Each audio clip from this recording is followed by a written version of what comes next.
Hello and welcome to BayBrazil Annual Conference.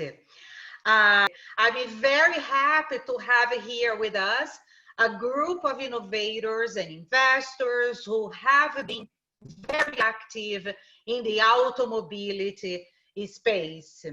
And with that, I want to bring our first guest, which also is a supporter of Brazil from in our early stages, which is Howard Chow.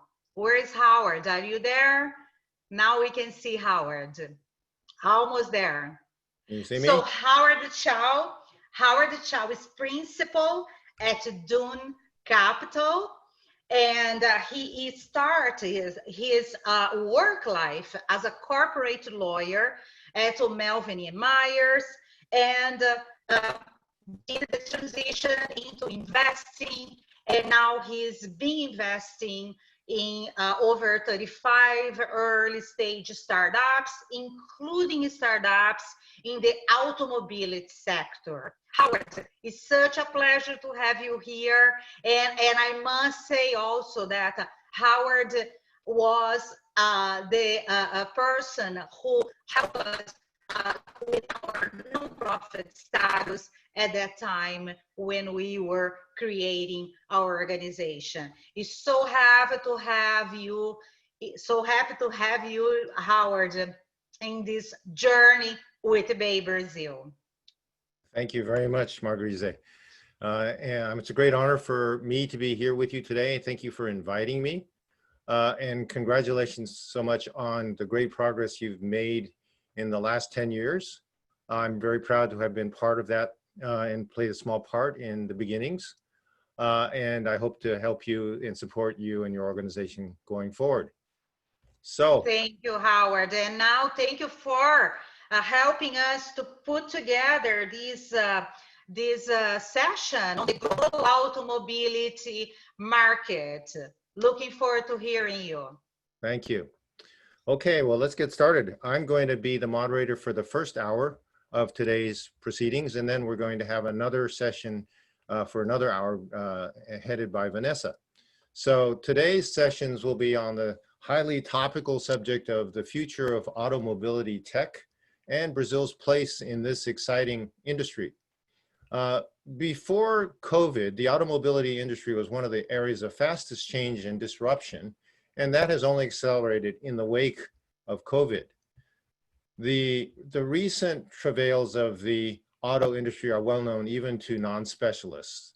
The industry has lurched from easy profits only several years ago to sudden losses and draconian budget cutting as a result of a storm of technological and market factors, including the rapid advent of electric vehicles and Tesla, the advance of autonomous driving technology, the onslaught of mobility as a service, the resulting need by companies to make massive investments to stay competitive, and at the same time, a fall in consumer demand globally. So one of the pressing questions even before COVID was, who was going to pay for all of the needed innovation in this industry, given that the top automakers are financially strapped? Was it going to be the VCs? But their budgets are limited. Or maybe the big tech companies like Google, Amazon, and Apple? Or maybe even the Chinese? So we will explore some of those questions today. Beyond the auto industry, there's also a tremendous ongoing ferment as technology developments in robotics, sensors, AI, the cloud, and 5G are all contributing to new business models, new and smarter ways of moving people and goods, new revenue models, and shifting consumer preferences. Another seismic shift has been the ongoing decoupling of relations between the US and China, which will of course have repercussions for all other countries and well beyond the automobility industry, but certainly it affects this industry. China is the world's largest market for cars and mobility products. So what does this mean for the automobility industry, for China to decouple, especially when so many global OEMs depend so heavily on China for profits. And now, on top of all of this, the industry has to deal with COVID. COVID overnight has caused a reordering of priorities, making some needs more urgent and some new technologies much more in demand.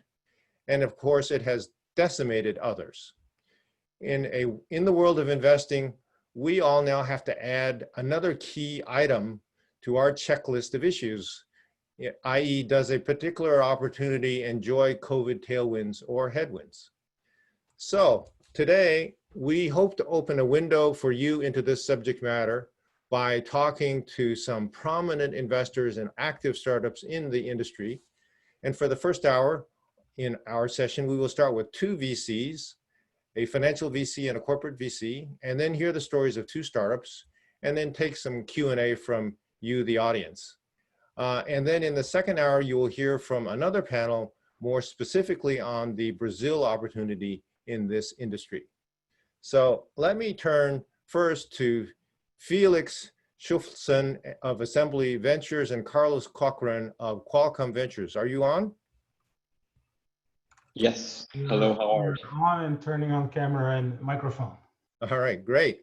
So welcome to the session. And I'm going to, rather than introduce you faultily, I'm going to ask each of you to tell us what your job is and what do you do. So maybe we'll start with Felix. Yes.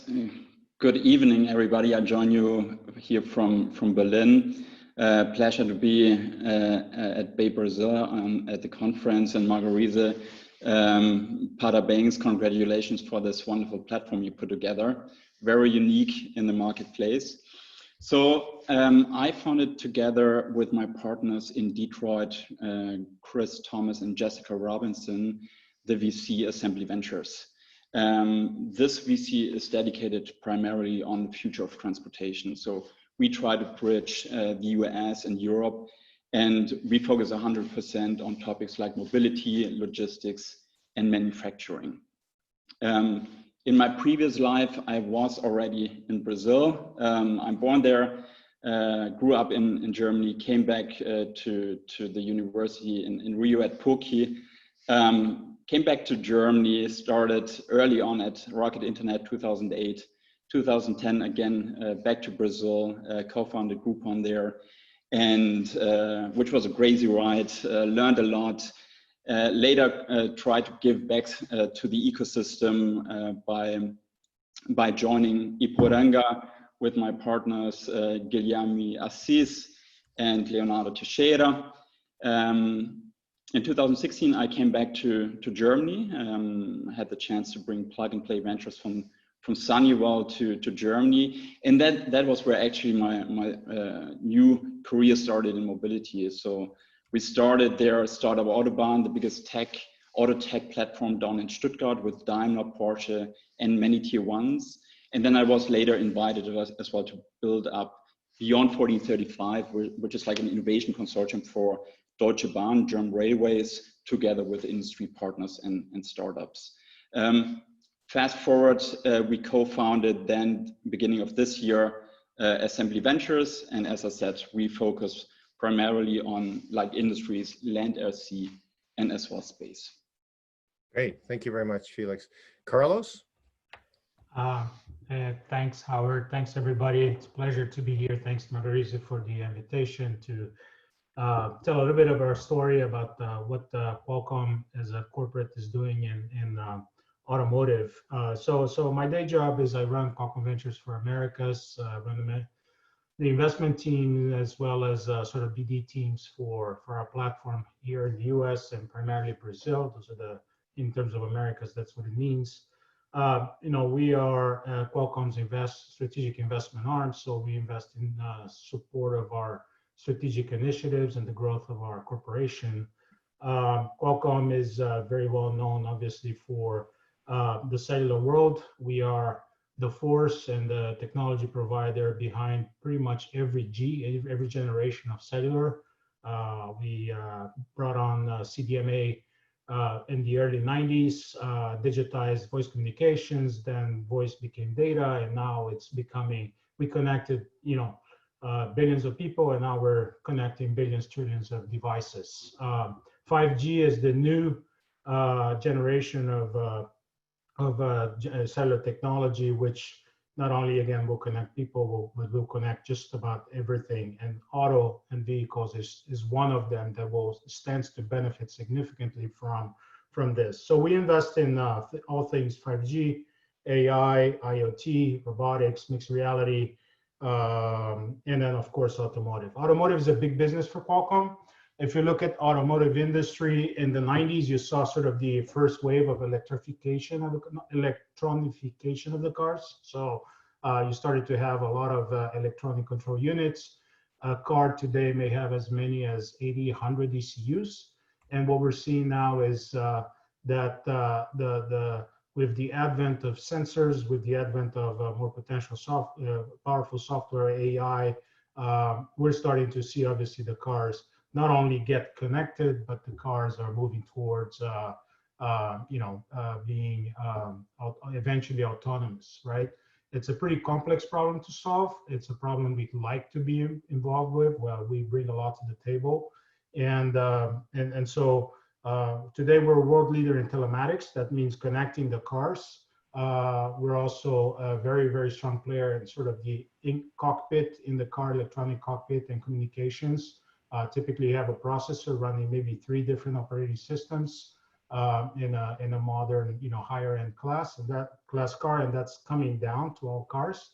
And then people want to be connected in the car, and lastly, obviously autonomy and autonomous cars. So we've had a good track record in investing in automotive, both in the sort of technology piece as well as the service piece, as Howard mentioned, right? So the industry is going through 3 major transformations, and electrification is the third.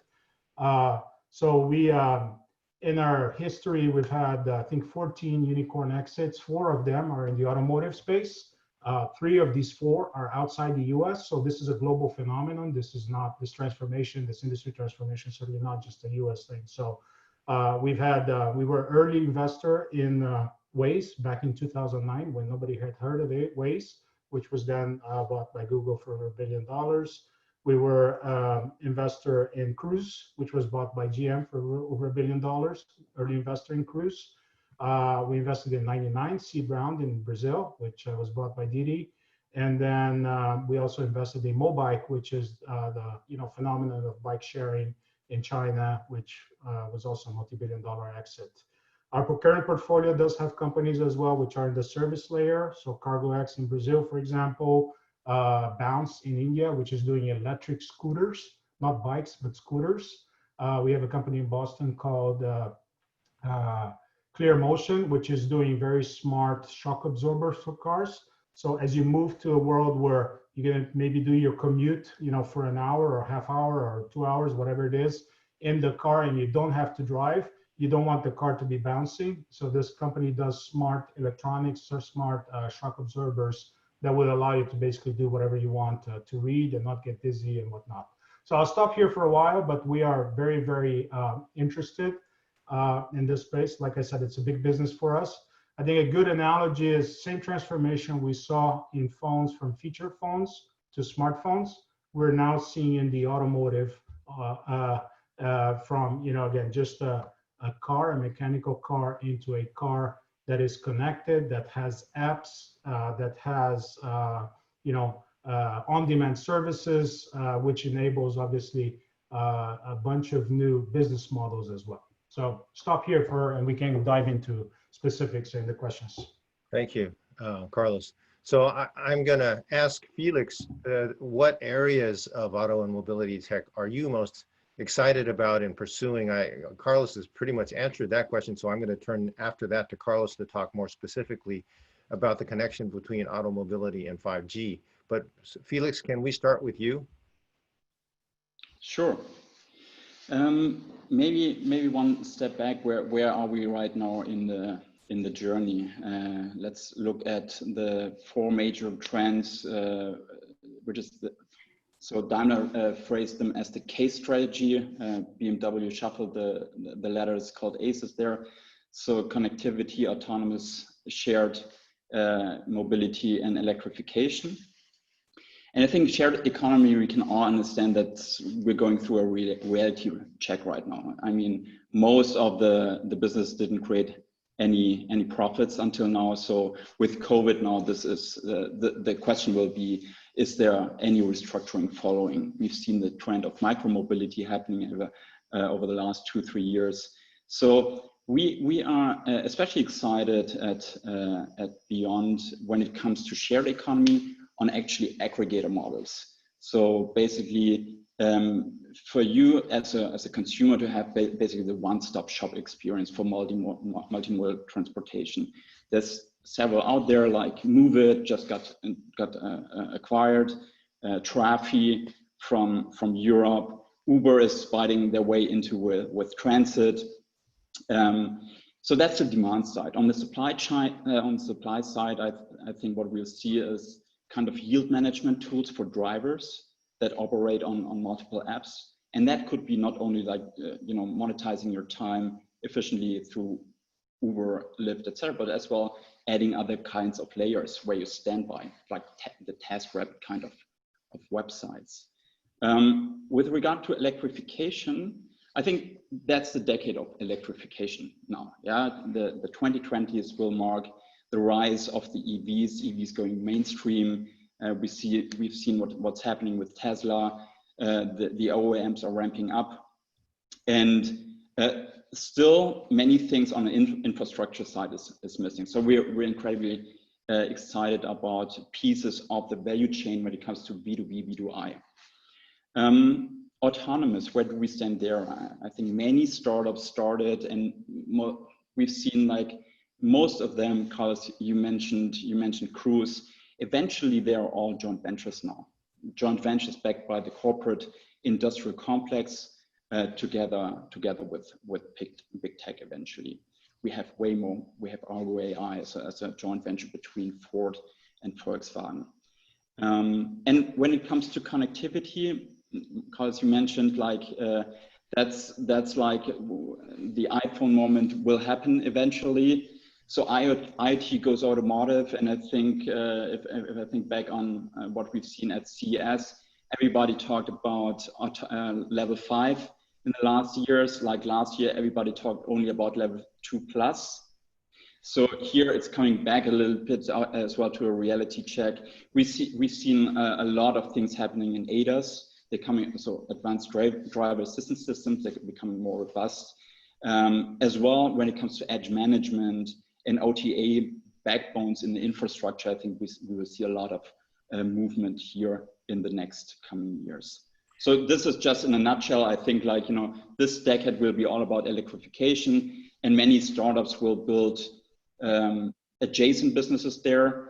And most probably the 2030s will be all about autonomous driving on one quick question for you, Felix, before I get to Carlos. So could you just address what you think will happen with electrification globally, given that China seems to be the global leader in electrification and has a dominant, so far, market share, but now there's decoupling happening? Yeah, absolutely. I think when it comes to decoupling, it's not only about electrification. I mean, with regards to auto and tech, there will be 2 different tech stacks that will be developed. They will have the same use cases, but their shareholder base will be completely different. Most probably that's what's gonna happen. I think, yes, China is leading the way. Many things will happen in Europe and US after. Just compare like how many electric buses are there in China? I think 300,000 versus in the US only 300 roundabout. So they're already fast tracking the infrastructure side there. With regards to quality, most probably, I think we see other players now ramping up. We've seen incredible efforts on the sides of the German OEMs as well, and as well with I mean, Tesla is still like cutting edge with regards to many of these technologies. Okay, I'm going to try to talk fast because we're short on time. But Carlos, do you want to address, I think, a question which a lot of people are very interested in. You're probably fairly uniquely placed to talk about, is the connection between 5G and the auto mobility sector. Yeah, so, you know, obviously, and Felix talked about, if you rewind maybe 2-3 years, everybody thought, you know, level 4, level 5, fully autonomous was, you know, closer to where we think it is today, right? Obviously, these are pretty complex problems to solve, right? And safety is a key issue. I think the unfortunate Uber accident in Arizona didn't help, right? But the cars, one of the technologies we are bringing to the market is so-called CV2X, so cellular vehicle to anything. So it could be to a pedestrian, it could be to a traffic light, it could be to the car in front of you, etc. Right? So for the car to react fast, it will actually need to talk to the devices or people adjacent to them, as opposed to have to go up to the cloud and come down. One of the beauties of 5G is that it enables really, really low latency, and it allows you to, you know, enable this network of devices talking to each other. So we think it will accelerate some of these things. Of course, you need to build the infrastructure. You know, how would the traffic light talk to your car and vice versa? So there's startups looking at that and solving that problem. You know, you had a question earlier on, who pays the bill, right? Auto is not necessarily an easy market to invest in.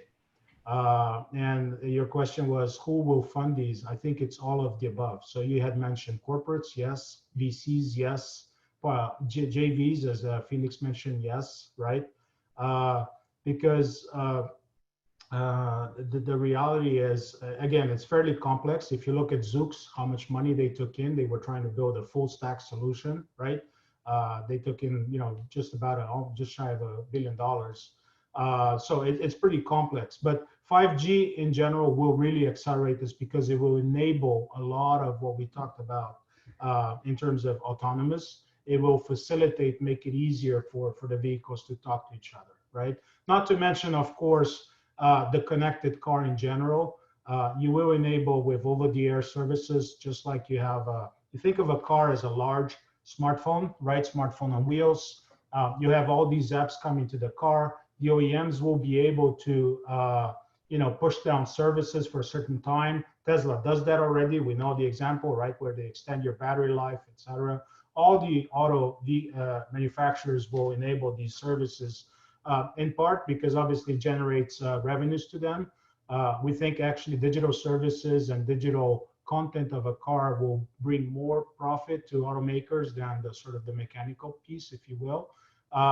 And also because consumers, quite frankly, are used to it. Consumers have, you know, become accustomed to sort of being always connected everywhere. You don't want to get in a car and your phone doesn't talk to your you know, head unit display, etc. So this will 5G in general will accelerate all of these trends.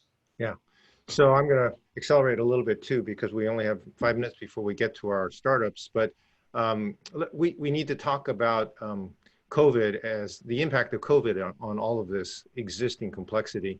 What tell me, Felix and Carlos, what do you think has changed under COVID, both in terms of acceleration and deceleration of business models and technologies? Felix? You go first, so shall I? Yeah, sure.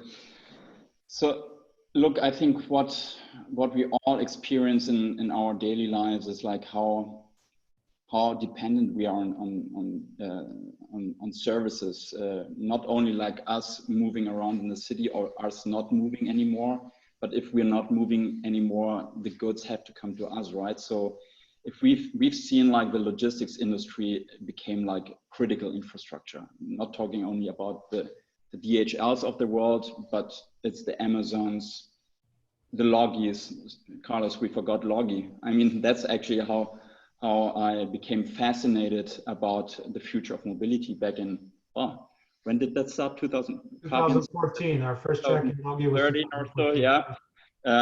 Very true, very true. So Yeah, logistics is a critical infrastructure nowadays. It's clear to everybody.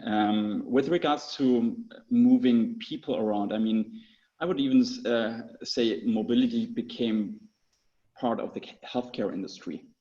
Yeah, if we think about like we wanna move around people very safe and sound. How does that work actually in mass transportation with a virus? So we've seen like on this interface, healthcare and mobility, new things coming up, especially in the maintenance side. You know, you have to maintain and clean the buses, the metros, the trams. What are the technologies there to enable that, or like have like camera data showing that people have enough social distancing as well.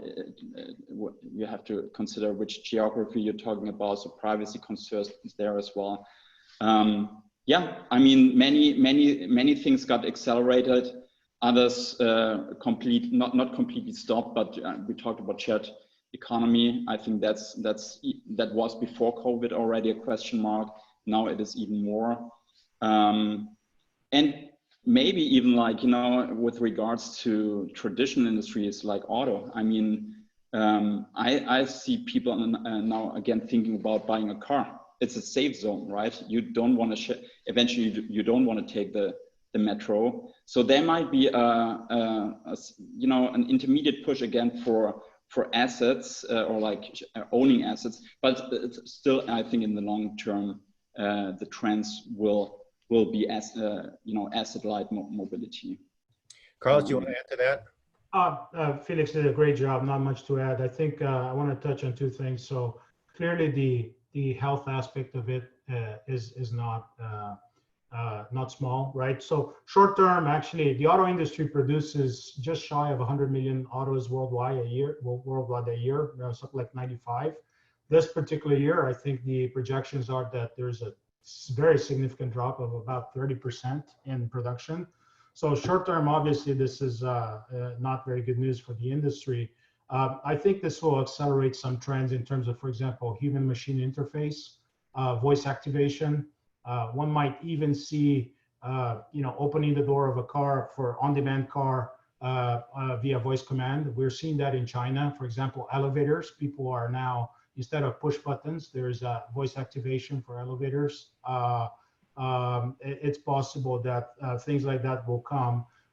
Clearly, I think people will be reticent about mass transportation, so that might actually accelerate again either a safer on-demand situation, or as Felix said, you know, people actually having their own safe environment. So clearly there will be ripple effects of this, and I think we're starting just to see some of the impact now.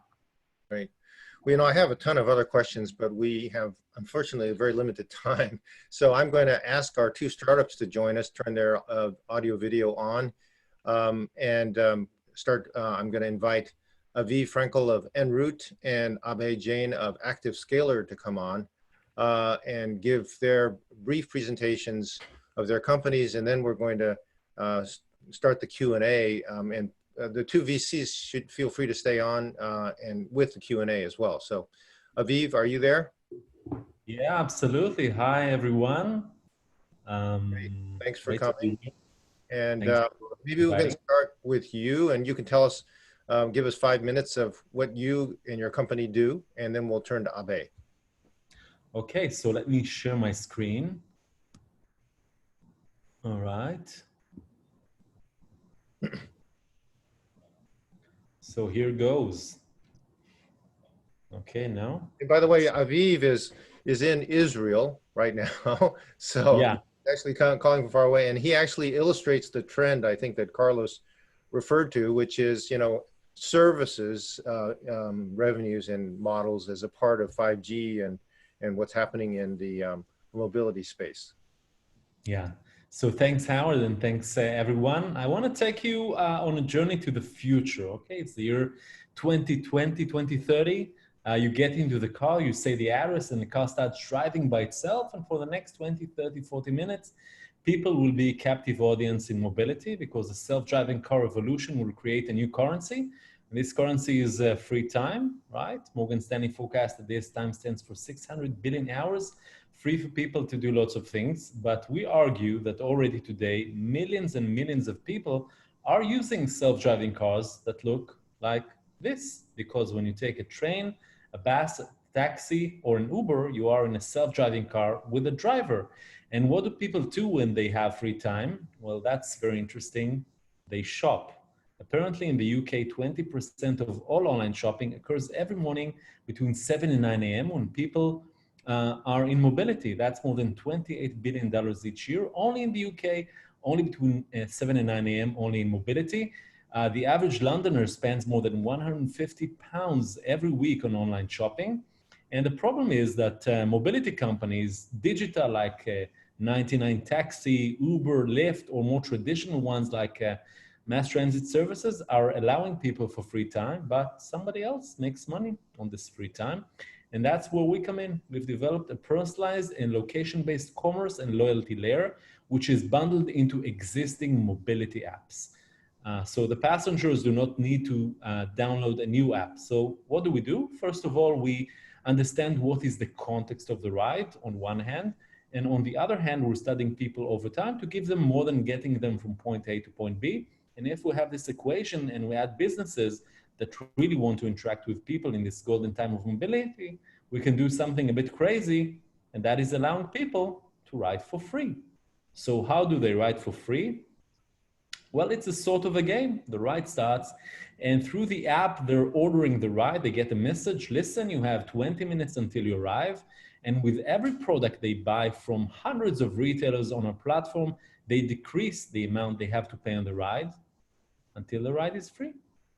So it sounds very easy, but to make it happen, there's lots of heavy lifting in terms of technology and product. We need to clusterize the users, segmentize the products and the shops, and also connect everything to the context of the ride, because the next thing that we will be building is also connecting people to locations. Let's take this gentleman. If you can see this video, he's traveling back home and he wants to buy a cake for his kids. So we're building our product to be able to tap into inventory systems of locations along the route or next to the destination for this gentleman to click and collect. And this is also a more sustainable way to shop, because if you click and collect, you don't ask for a delivery, you usually don't return, which is a big pain in the retail industry. We have a very large network of retail partners that are paying for the ride. We've been working, more than a year ago, we started working with Deutsche Bahn. Felix mentioned them, the national rail company of Germany. We're part of a few mobility programs in Silicon Valley, in Europe, and in Asia. We will be launching soon in 2 territories, new territories, in Singapore with Comfort Delgro and with the Metro of Madrid. So this is all been sealed in the past few weeks because apparently COVID has given us a lot of traction, and we also received a grant from the European Union. I'll show you a short clip of how does it work in Germany. It's as if you're taking a fashion stylist to the ride. Here it goes.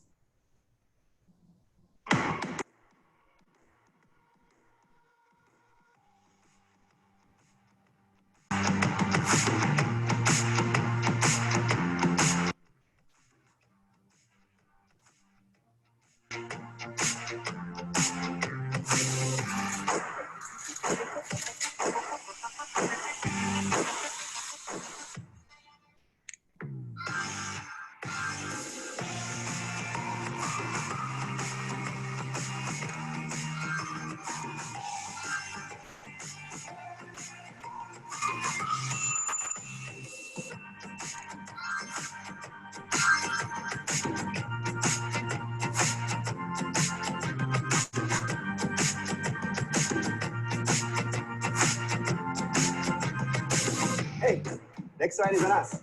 Thanks for shopping.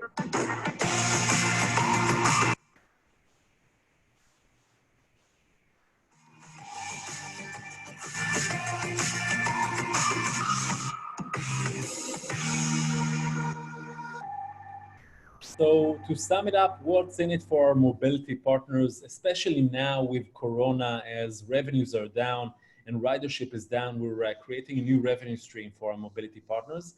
We create a stickiness effect with our service, enhancing growth through loyalty.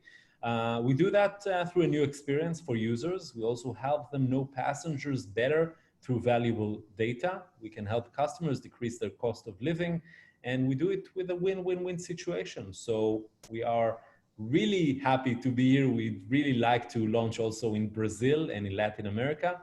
So join the ride because we are already en route.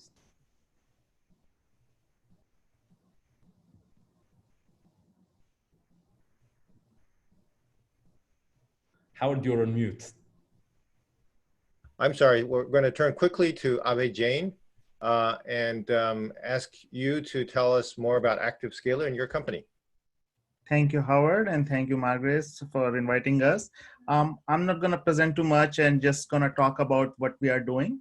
As Felix also mentioned, there is a big trend in aggregation of different mode of mobility. And we have seen this challenge in the past, especially with the millennials. Millennials are finding a lot of interesting things on social media, where to go. There are travel influencers. And when somebody says, I want to go there, how I go there? That's always the challenge for all the millennials, and it takes hours and sometimes days and months to plan the whole travel in the way you want it.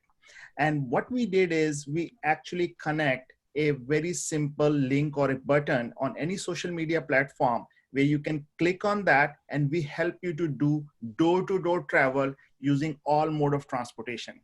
And one of the very big difference which we bring on the table is not just we connect all the ground-based mobility, but also the air.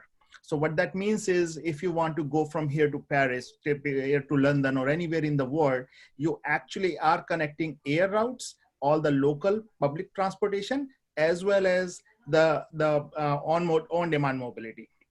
And that's a tough task, because when you cross the boundary of one country to another, connecting both sides of mode become extremely challenging. Either the language problem, payment problems, how to find and how to recognize the partners on the other side, the safety issues and others. And this is where our technology come into the picture. So one side for the user, we enable door-to-door mobility using the multimode transportation.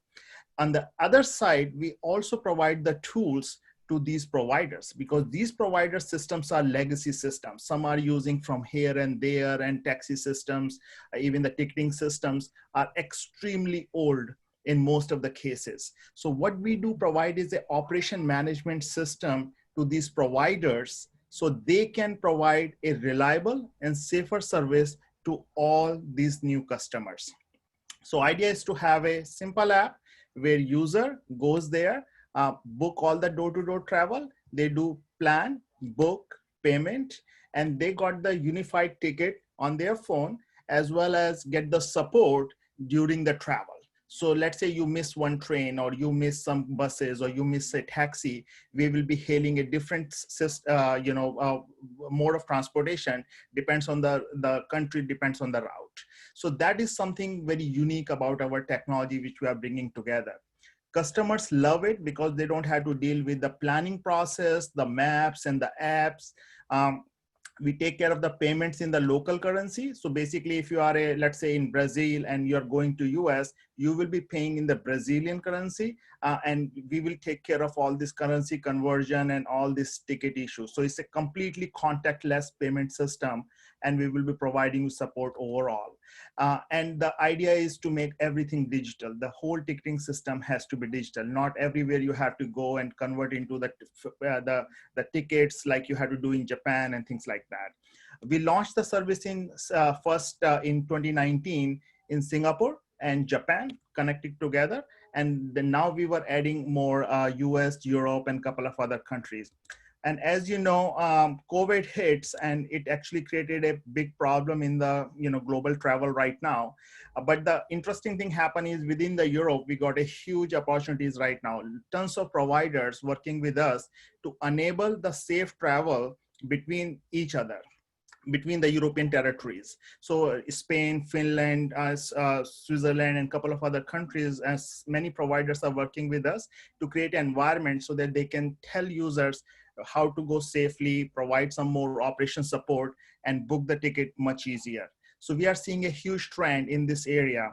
In between, because of the COVID situation, we also did a pivot in there, and we also get into the mixed reality system because people are not able to go anywhere. So now we have created a whole VR system because we are working with a lot of these partners. They are providing us content so that we can do the real shooting of the museums, the parks, the buses, bus stands, or train station. So people can actually use AR, VR kind of a capability before they go, where they will find the stuff, where they can get the items, where they can get the ticket, or where they should be lining up, or things like that. So they kind of a practice in this virtual world. And then when they go there, they can actually find using the AR system. So we have added this very recent capability and building upon this system, which can help people to prepare before they go. And as they will go in the real world, they will be having a lot more help. So this is where we are. It's a challenging times, but we are seeing a huge opportunities opening up in this space. And especially the Brazil is one of the another very interesting place for us, because Brazil has a very young population. They have 7,000 kilometers of the the coastline, and the number of people coming is only to about 6 million total. So it has a lot of potential to grow, and we are looking how we can help a lot of Brazilian provider locally and to get global customers as well going in the future. So it's a very important market for us to go forward.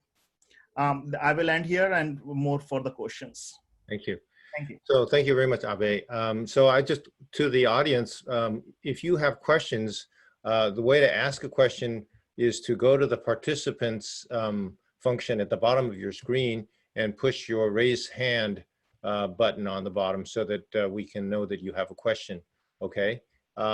And or you can send a chat to all of us and then we can see that. But pending your questions, I'd invite the other panelists, the investors, if they have any questions, to raise those. And I'm going to start by asking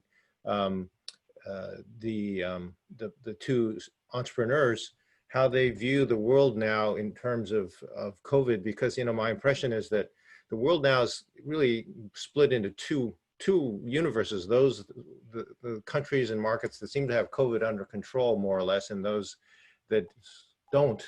And then people are not traveling between those two worlds very much. So how does that actually change your thinking about your short to medium term business planning? Maybe Aviv, you want to talk about that quickly? Sure, absolutely. We see in these times a huge opportunity for us. I think I said that we closed 2 deals in the past few weeks. And this is based on the fact that mobility companies are suffering right now. They're in the corner. We see a decrease in ridership. We see a decrease in revenues, and mobility companies are looking to diversify their revenue streams. And that's, I think, part of the reason why they are reaching out to us and maybe to other companies to try to find new ways to get new revenue streams. And we're bringing new money to the industry from retailers. Right. And so I think we have huge opportunities right now.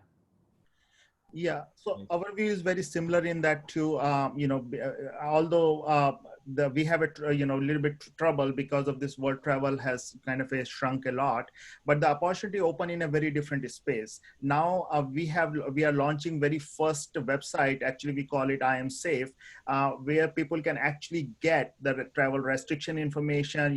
Which models are safe, what kind of a safety precaution the operators are taking in order to make the travel safe for the external people as well as for the local people. So they are providing more operation data, which they have been not providing in the past. Nobody published that how many times they do sanitization, things like that.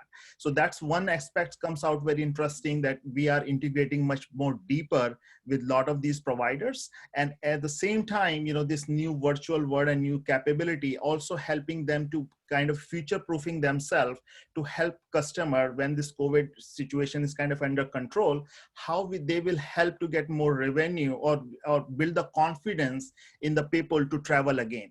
Because the real issue is not just now, but how to ramp it up with the confidence and safety. And that's a very difficult part where we are helping these providers. So we think for short term, there is a challenge, but in the long term, this is opening a lot of very new opportunities, which was never been there. So Carlos or Felix, do you have any questions or comments on the two startups? Yes. General question to both entrepreneurs. So none of the two of you are Brazilian, yet you're in the panel looking at Brazil, talking about Brazil, etc. I gotta believe it's because of the size of the prize eventually, right? But I'm curious, in your business plan, when did Brazil come in the picture, and what would you say are some of the challenges and opportunities that you're facing? Yeah, I can take this question. See, actually, we already started working in the Brazil. So about 19 providers from the Brazil transportation, different states come to our office. They actually evaluate our system. And we were just before COVID, we were trying to figure it out how to deploy.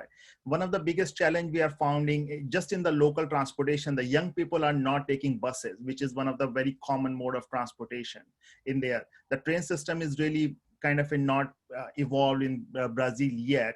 So there are other challenges how to make it much easier for younger people as well for tourists to go a little bit interior, right? They feel very fearful. They are not very open, and the information is very, very clumsy to say the least. So we are already kind of working with this aspect, how to provide the information safer, arrange everything for the tourist who wants to come and go deeper in the Brazil or other states.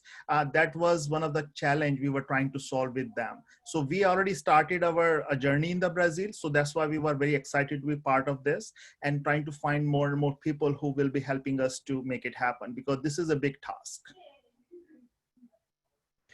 Yeah, so thanks, Carlos, for the question. We're not active yet in Latin America, but we really want to explore this opportunity. And I think one of the trends that is really strong now in Latin America, which is a bit like in Asia, is mobility apps are becoming super apps. We see this trend in Asia, and we help apps, mobility apps, become super apps. So meaning more functionalities to the mobility app. And that's part of the reason why I'm very excited to be part of this panel, maybe getting access to mobility companies in Brazil and in Latin America, companies like 99 Taxis that want to diversify their revenue stream and want to use their user base and to get more revenues.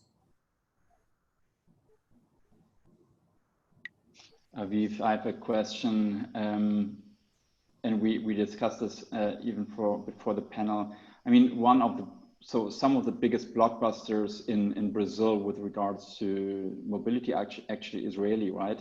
So, Carlos, you remember when Waze arrived in Brazil, changed our lives. Yeah, you said got acquired by Google for $1 billion. I came back to Berlin, told my friends about it. I said, have you seen Waze?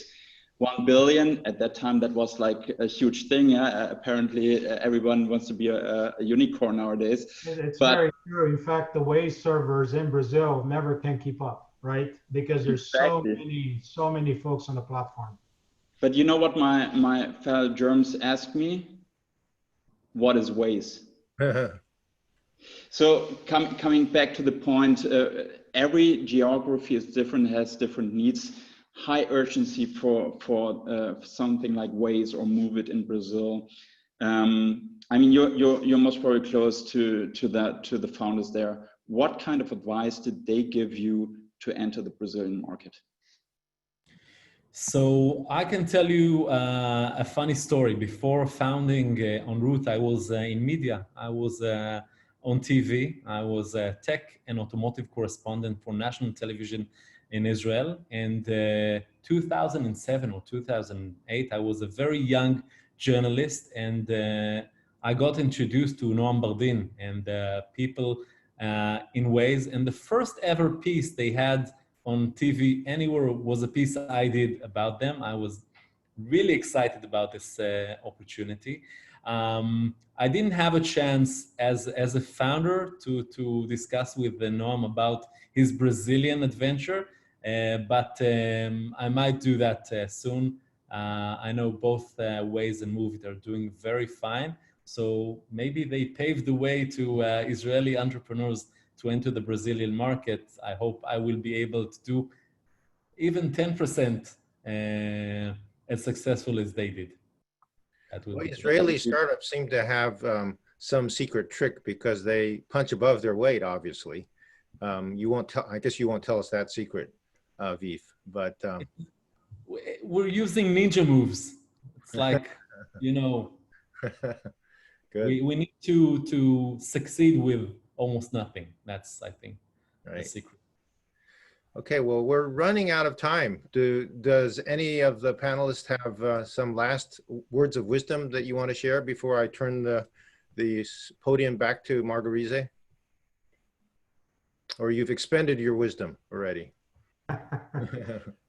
Well, I would suggest one of the things which I'm very impressed, being in Brazil a couple of times and seeing the infrastructure and people, the hospitality and the love in the air is there, and this whole mood of party, and it's just an amazing feeling to be there.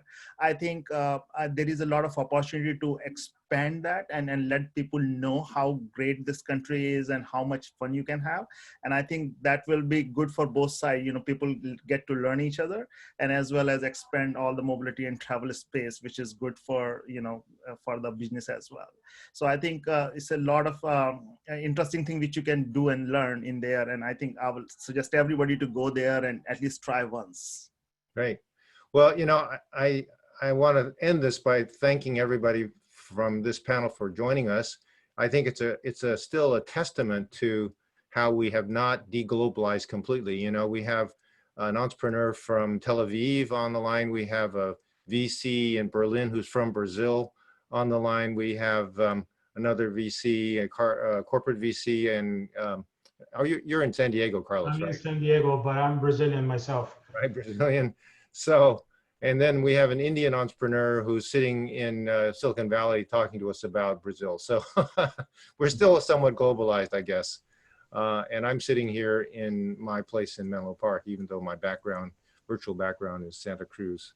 So anyway, thank you all again for connectivity is our friend, Howard. Absolutely. Every aspect, people and everything. So yeah, we'll keep on connected, and we will be global. That's right. Let's not forget that we have friends everywhere. Okay, Margarise, we're turning this on back to you, and Vanessa. Vanessa, you're on mute, I think. Okay, I'm back. Hey guys, thank you so much. This was great. Thanks to our founders, Aviv and Abay, and thanks to the investors who shared their views, Felix and Carlos. Muito obrigada. So Carlos is going to be joining us back at the end, and so is Howard. Thank you, Howard, for your help in this first session. And for those of you joining us now, either through Zoom or Facebook, this is the BayBrazil Annual Conference, the future of automobility. This conversation will also be available for you on YouTube channel, on our YouTube channel. So we just heard the global overview of this mobility sector. We are now digging deeper into Brazil. And for that, we invited Vanessa Fernandes. Vanessa, are you there with us? So here. Vanessa, here she is. Vanessa Fernandes is CTO at Bank Itaú. She's driving the bank's global innovation strategy, and she's also a mentor to early stage startups. So Vanessa, it's great to see you again back to our annual conference. Thank you. Thank you, Margarise. It's a pleasure to be here. It was great to listen Howard and the companies that he also invited, and Carlos as well. So there is, after this amazing panel that we just saw, it's very challenging to bring a new topic that was not mentioned. But now we can hear the perspective for Brazilian founders. And we'll start with, yeah. So we will start the presentation from Fernando Sadi. He's going to talk about what happened in the industry from the past 10 years in Brazil mobility ecosystem. Then we are going to follow with Carlos Mira, founder and CEO of TruckPad, and Tomás Martins, that founder and CEO of Tembici. Fernando, are you there? Yes, I'm here. Thank you for the invitation. Thank you everyone that is watching us, and it's a pleasure to be here. Vanessa, thanks a lot for the opportunity of speaking in such a great event. I'm really happy. Unfortunately, we are not there this year, but in terms of mobility is limited, but it's great also to talk about mobility anywhere, anytime. So I'll be happy to share with you some insights. I've been given a simple task: talk about the last 10 years of mobility in Brazil and the future 10 years of mobility in Brazil in 10 minutes. So that should be really simple. So I have no intention in covering all topics, but definitely just giving us a good introduction and insights on some things I've been researching, I've been studying, I've been gathering information. And I'll be sharing my screen right now so everyone can follow through here with us. And please let me know once everyone is seeing my screen here, and I'll just share it. And yeah. Yes, okay. So Vanessa, unless you want to do any other introduction, I'll start talking a little bit about the future of mobility, a little bit about the past, the present, and the future of mobility in Latin America, mostly focused in Brazil, as you just mentioned. Please feel free. No, go ahead, Fernando. It's your show. You can run it. All right, okay. So when Vanessa asked me to talk, I just remembered about an event I did in 2015 when I started the event on mobility, talking about Hatsuno Miko. Hatsuno Miko is a hologram created in Japan to represent, through artificial intelligence, everything that Japanese viewers wanted to see in a pop artist. Hatsuno Miko started doing events and shows around Japan and then Asia, personifying the perfect person and taking crowds to watch her online. Not much after, some of the largest business moguls in the country started creating their own holograms and then participating in some of their own meetings through their holograms. And my question in 2015 was, if business travelers represent 60% of the kilometers traveled and almost 30% of all of mobility passengers, what will happen in the future if everyone is attending meetings, events, networking through their own holograms? But then I thought better. I said, not in Brazil. Brazil happens everything completely different than the rest of the world. There are four main factors that basically influence mobility: the cost, the choice, what kind of mobility we'll choose anywhere in the world. That is the cost of financing, the asset acquisition, whether that's a car, a bike, a truck, or whatever that is, the operations, the maintenance, the bureaucracy, the headache of taking care of that asset, and then for how much you sell that asset. How much is the value of that asset? What kind of depreciation or even appreciation that asset has? Because whether you're taking an Uber drive, catching a plane, or shipping something across the country, Those are the factors that most influence how, what, and the cost of what you're doing. But Brazil, a lot of things are quite different. Interest rates in Brazil until 2016 were up to 14%, making the cost of financing any kind of asset in Brazil, whether through a credit card, buying a bike, or actually financing our vehicles, being really high and costly. Interestingly, our operation of leasing, which made up almost 40% of the financing of cars until 2008, was almost suddenly, and for the interest of who knows who, deregulated in 2008. Coming from 40% of something that is normal in the US to only 2% of asset acquisitions in cars and trucks in Brazil in 2015. Our asset acquisition had a big problem. Protection barriers limited the number of OEMs we had. Until the 1990s, we had 4 options, then 5, 6, and until today, many factors greatly influence the kinds of cars we have choices of buying and what we are offered.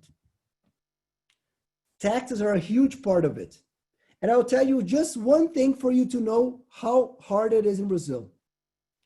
A car produced by Volkswagen in Brazil is shipped, delivered, paid taxes, and sold in Argentina for cheaper than it is sold 50 kilometers away from where it was made in the factory in Brazil. So buying any kind of asset in Brazil is crazy and tax intensive. And all the headaches and documentation and bureaucracy we have still limit the amount that we can count on our government and what kinds of laws guide us in making business decisions. Something such as fueling your car in Brazil is not allowed to be made by the own car owner.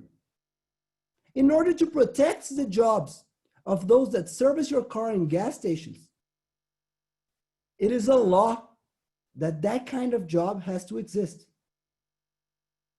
How much of the price of filling your gas tank is costs of operations such as these and taxes included in the whole process? And when we talk about selling the cars, our inflation up to 2,000% back in the 1990s, 2000, and that's the 2,000% a year, made our assets appreciate. Businesses would wait 1 year to buy a car to sell it 2 years later for way more expensive than they had actually bought the car, changing completely any kind of total cost of operations mathematics that you're used to. That led to an industry of car sales, secondhand car sales, to be much like those represented in movies that we like to laugh about. Basically, the mobility sector in Brazil was much more like our carnival than anything else. For whoever is watching from the outside, it seems that everyone is laughing, dancing, and enjoying themselves. But the truth is, in the end of the day, most part of the population doesn't like the dance, doesn't like the rules, and is set up to clean up all the mess that is left up for those that are actually enjoying it. So not in Brazil. But things are changing in Brazil. And that leads me to the question, what are the factors that actually have to change mobility in a country and in a continent? I'd like to talk a little bit about what I think is mobility of the future, specifically in LATAM and in Brazil, by grabbing some of these aspects and the many changes that we have seen. This is our interest rates now.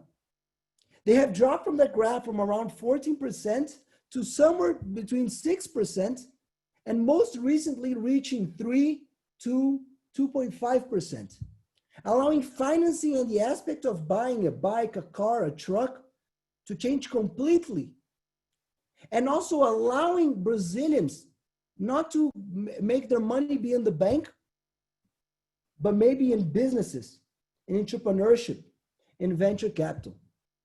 Carlos Cochran, that was talking now, knows this very well. In fact, Carlos invested in 99 taxis, one of our Uber players that existed back in the day. Not only they have become one of the largest players in the world, invested by Didi Chuang, the Chinese player. They have created a 99 mafia, much like that of the PayPal mafia, creating a series of both mobility, tech, and finance players, some of which are starting to lead the new mobility generation in Brazil. Right now, something that lobbying in Brazil has made railroads almost inexistent and very inefficient, making the trucking system by far the best way to transport goods and services around the country, has been changing softly by subsidies to finance the industry and to allow it to grow ever more. In fact, mobility has played a big part in many of our aspects. Dark kitchens can be seen anywhere in São Paulo. And trust me, it's definitely a mobility question. It changes completely the real estate aspect of it, and who has to move to where, to eat, to dine, to go to the supermarket. In fact, a combination of both mobility drivers as Ubers and bike drivers, such as those that deliver our iFood, Instacarts, and whatnots, have become the single largest group of employers in Brazil in the past few years. Nearby restaurants driven by bikes, motorcycles, and even cars. Even financing has changed. Big players like XP, which made an IPO, are starting to help the financing operation by distributing businesses that want to help financing and car rentals to grow greatly. So barriers of entry are being destructed and new opportunities are being created. In fact, if you join the new technologies that are existing, Uber Eats being carried by a previously unemployed person, which does not need the money or the credit to buy a bike, but can rent it through Tem Bici, paying per hour and making more money delivering than it would cost anywhere to have a bike sleeping at night in his garage. So the whole question of assets, when someone that delivers restaurants does not need to own its assets, when businesses do not need to own their trucking systems, when companies do not need to own their fleets and can outsource with players that are owning some of the largest players in the country and in the world.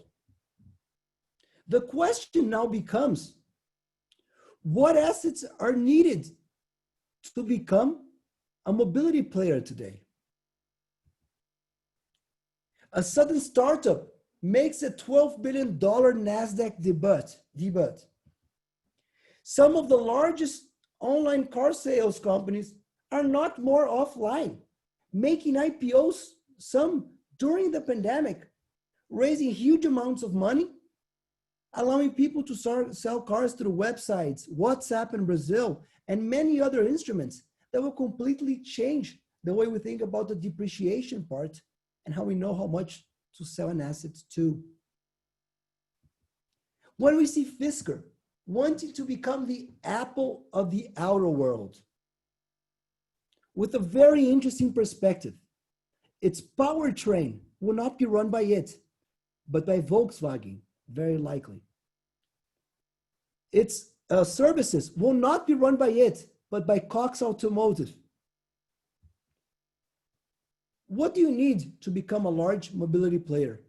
What barriers of entry and competitive advantages do you really need? While Tesla becomes the most valuable automaker in less than 20 years of existence, I ask you, who will become the biggest mobility player of the future? So when we remember a hologram that I questioned about visiting and doing the jobs of traveling by plane, car, or bike to do meetings, and we see ourselves like this, my question is, we all know that Zoom has become larger than the top airlines in valuation, that Tesla is larger than the biggest OEMs. Who will be the biggest mobility of the future? Is it an OEM? Is it a tech company? Is it a calling company? And what assets will be needed to make Brazil and Latin America an ever more important player in the future of mobility? So this is how I see the future of mobility today. And I'll be glad to talk more about it in the panel we have next to discuss this and some of the other aspects that are influencing us, startups, the industry, the banks, the financing, and the future of our industry as a whole. Feel free to send me an email to talk about it, to chat, to discuss some of the aspects that I believe will determine our future, and I'll be happy to answer any other questions. Thank you for your time and attention. Thank you, Fernando. Those were great slides and information. I really appreciate that. Gave us a very good perspective. Now I'd like to invite Carlos Mira, who is the founder and CEO of TruckPad, to give us an overview about TruckPad, and then we are going to get Thomas and have a panel to discuss about some of the questions that Fernando just asked. Thanks, Vanessa, for the invitation. Thanks, Margarise, for the space. Special for Margarise, who published the first line of TruckPad in the news by the time I was in Silicon Valley, being accelerated by Plug and Play Tech Center. Thank you, Margarise. Kindly, I remember you always. So it's nice to be here with you guys again. As Fernando said, Brazil is transforming a lot and taking place in this very important place in the technology segment, as we could see in the past panels. So TruckPad is in a digital freight marketplace. We started as an app connecting truckers to their next truckload. And we learned that we are a digital freight marketplace connecting the owners of the trucks with the transportation company or the shippers who need to have their cargoes being transported. Actually, we started some years ago in Silicon Valley. We've been there at Plug and Play Tech Center, being accelerated. Ever since we got investment from MapLink, which is the biggest routing and mapping, digital mapping here in Brazil. We got investment from Movile, who is the owner of iFood, the food delivery, the biggest food delivery in South America. Also, we got investment from Mercedes-Benz, the Daimler Group. TruckPad is one of the unique startups. They invest in all South America. And latest, we got investment from a Chinese giant called Full Truck Alliance Corporation, who got more than $2 billion in investment from SoftBank Vision Fund and Google Alphabet. So at TruckPad, we are building our way without having that much influence of venture capitalists, because we think that we need to discover with these strategic players what is going to be the future of the mobility, right? Our name, TruckPad, as you can see in our logo here, is more related to a tablet, right? With a push button here, as the tablet you can see over the Tesla dashboard, right? At the Tesla dashboard, you see a steering wheel and a tablet. That tablet in the Tesla, I would call CarPad, which is the iPad for the car. In a truck, in one day, all the tablets, all the devices is coming from the industry is going to call the truck pad. This is what we are doing. We are creating solutions for the owners of the trucks. That's why we believe we need to be very close doing business with the truck makers, the technology industry, and the logistics and the transportation operators, you know, creating innovation solutions, you know, to transport goods and passengers. That's what we believe in the future of the mobility, you know, connecting automakers or truck makers, if you will, with the technology industry, you know, and the operators of logistics and transport in the melting pot, creating innovation solutions. So that's what we believe, and that's what we are doing. We are very excited with this our new investor called Full Truck Alliance, which is we will soon be start in the, you know, go for the IPO for 10 or 20 billion dollars. It's a huge company. It's a giant in China. We are copying from them. We got a strategic alignment with them, and we are deploying here what they did in China. So we are very excited, and that's what we believe: the industry, technology, and providers, right, and operators in a melting pot, creating solutions for the mobility in Brazil and the whole world also. So thanks, Vanessa. No, thank you, Carlos, and congratulations. I am a fan, you know, and your solution, I think that is very needed in Brazil and all the logistics, right, environment. So I'd like to invite Tomás from Tembici, founder and CEO, to talk a little bit about Tembici and then join us in the panel. Hi, Tomás.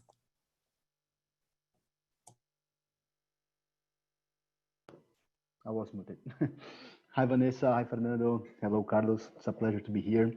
I just want to share a few slides. Vanessa, I don't know if I share here in my screen, if you have. No, you can do it. You can do it. Okay, thank you.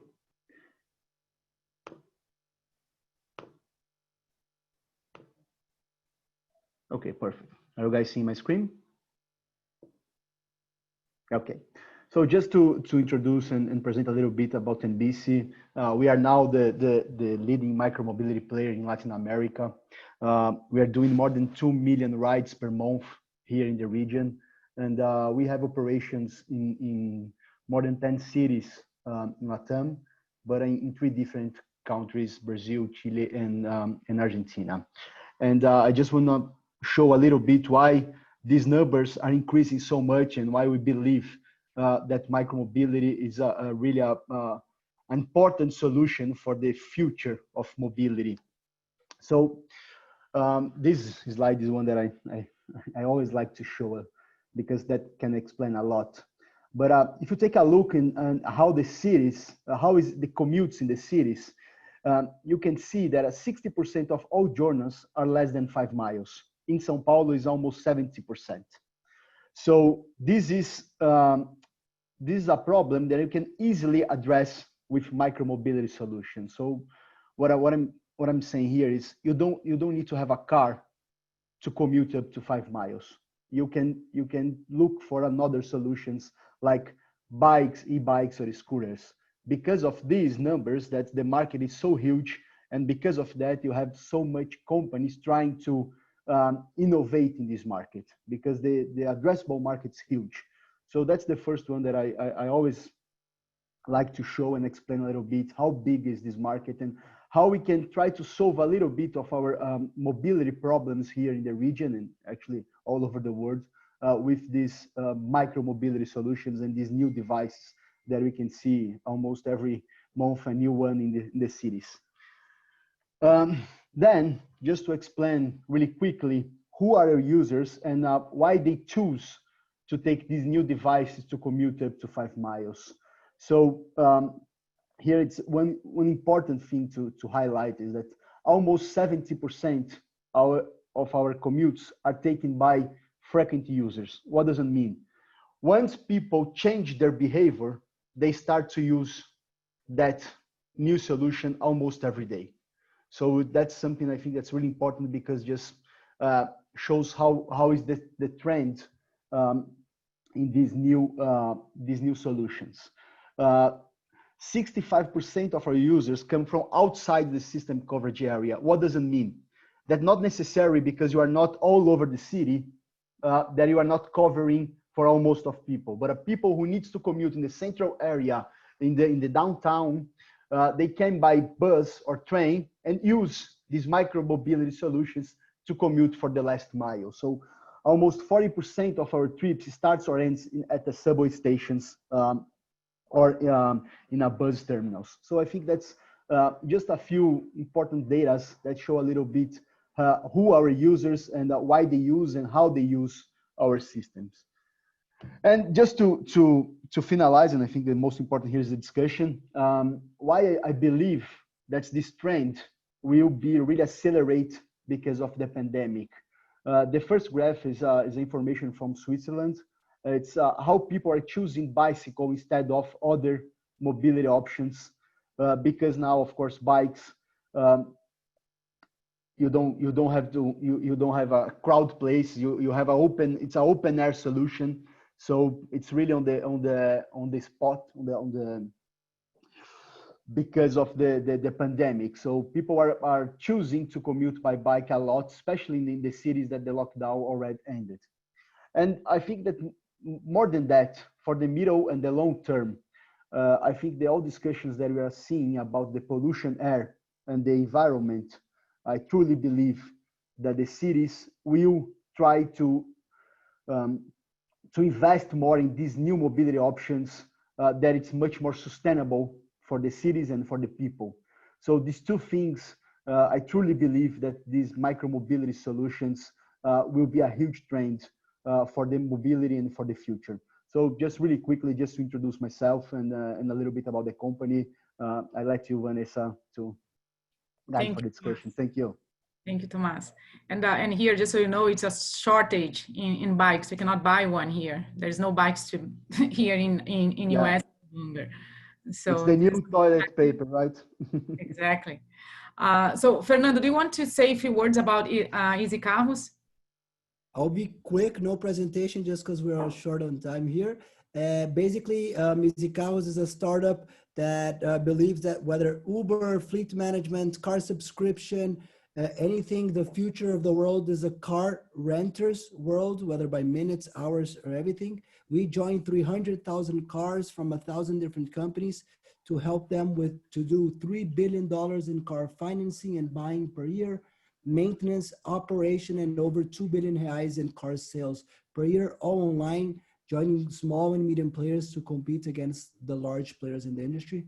Invested by GWC, who has Sequoia Capital and Elon Musk as LPs, and some of the biggest funds here in Brazil also are part of our team. I'll be short and pass back the word to you.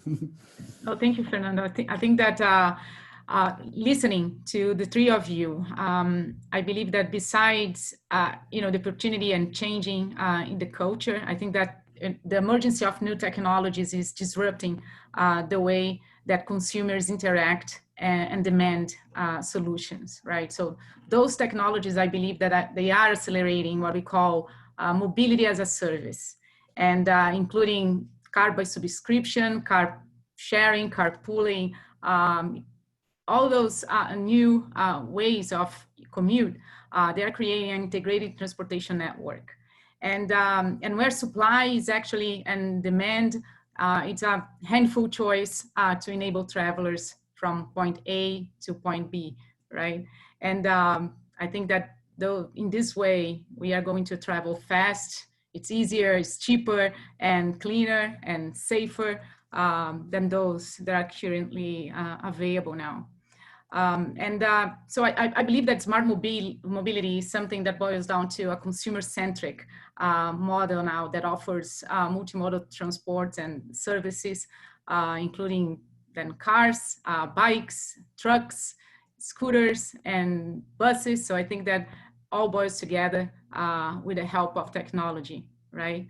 And so I believe that the best thing for us to discuss now, and how do you perceive the technology interact with mobility industry, and how tech industry and mobility industry that boils down together, and how this helps to build solutions in logistics and mobility itself. So maybe Carlos, you can start talking a little bit about logistics and how technology is helping you. Yeah, it's good that you mentioned, it's good that you remember about trucks, because people go where the goods are, right? So we always forget that the trucks are doing, right, are transporting our beers or food or comfort, right? So we do not ever need to could forget the trucks.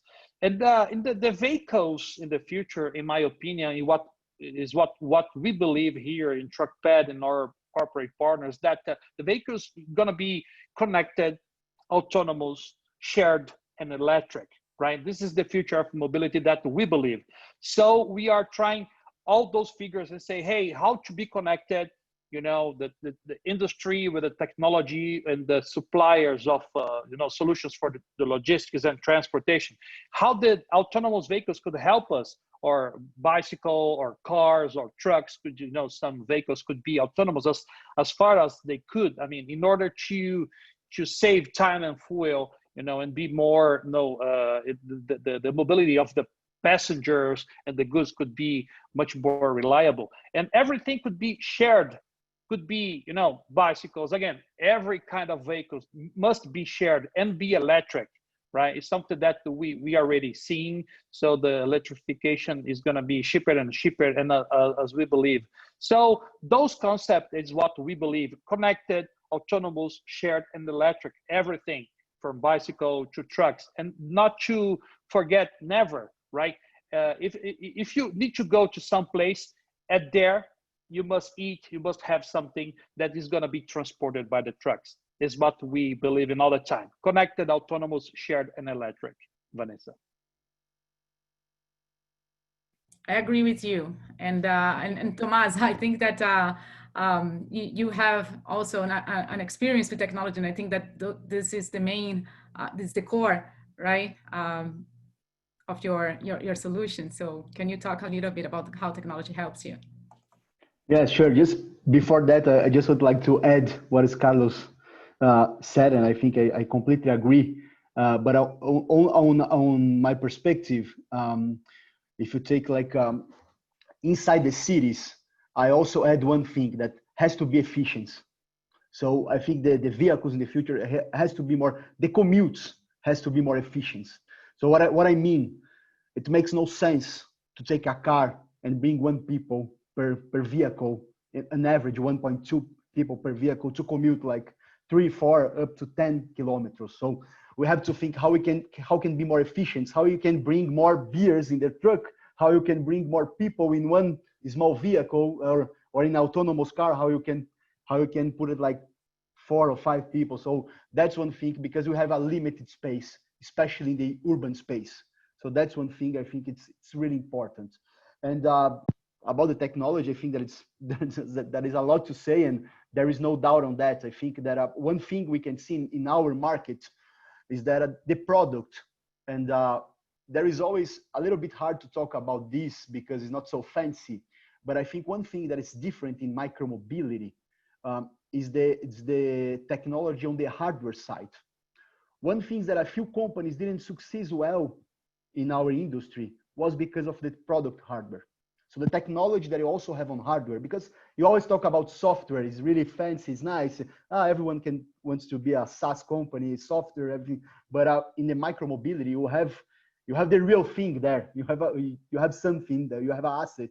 So that's something I think it's always important. And in 10BC, we always invest in the two things: on the software, or the UX, all the data and everything that you can have on that, but also how is your product on the hardware side, how you can bring a better experience for the user. So I think that's one thing. It's important, this on to off relation that you have when you offer a solution. You mentioned about mass, and I think that mass is the future, no doubt on that. But you can't forget that you have a hardware there, that you have a vehicle that has to be a good experience for everyone. So that's one thing to increase the adoption in these new devices. you always have to think on the software and the UX and the data and everything, but also on the hardware part. Yeah. So, and talking about that, so how do you perceive now with the 5G coming? So I think that, you know, a lot can be improved with edge computing and having, you know, all the sensors spread out in the city and within the hardwares. So how do you see 5G? Are you ready for that? Yeah, we are doing a few experiments on the bikes, because you can use on the stations, but you can also use on the bikes. So we are trying to try and see what is the information that you can take and how we can improve the logistics from our operation, but also the UX on that, because still you have a lot of the people, sometimes they don't know what is the best way to get to, if you take a bike, what is the best cycle lane, what is the best route to do that. So there is a lot of things that you can do with the 5G that can improve this experimentation, and also you can bring more people for the system. So for sure 5G will be a big trend here. Vanessa, if I may, Thomas just mentioned that we need to tackle limited urban space. But Thomas, we could tackle that, you know, if our assets could be bike or trucks or cars, being connected and shared, right? That's the solution, right? Connecting every asset we have, connecting the trucks, connecting bikes or cars or whatever, you know, and share them, right? Could be the solution, right? For that limited urban space that you mentioned, just to complete my thoughts. It's interesting that the three of our companies, they're all online to offline in certain sense, and they all are optimizing asset utilization, whether it's a bike, a car, or a truck. And basically, when you think in any kind of transportation where you're deciding to choose a bike, to drive a Uber, or to send or to send a beer from your company to your manufacturing to your supermarket, it's all a question of how you utilize the vehicle, right? It's how many hours are you using, what is the cost it is to buy or rent, and how much you will sell it for. If Tomas can buy a bike for $100 and sell it for $200, 1 year later, he could make me ride for free. But since he has maintenance costs and depreciation, I have to pay for it. And how the better he manages through technology, these different factors. And that's how we help also fleet managers and car rental companies manage their maintenance, their operation, their car buying and selling. The least it is, the cost per mile in any mobility we choose to ride, the less it costs. And that's our greatest challenge in Latin America. Yeah, and I believe that it goes to virtual economy as well, right? And I believe that this is driving a huge change on how we do business today, and how we apply Internet of Things, but also how we work through partnerships. And I believe the strategy to outperform the competition will consist in capturing the values of ideas, right? Not only the goods, but how can we engage internal talent? How can we exploit synergy through partnerships? And how can this help us to scale in the external environment, right? And so, Tomas, how important is partnership with your operating model?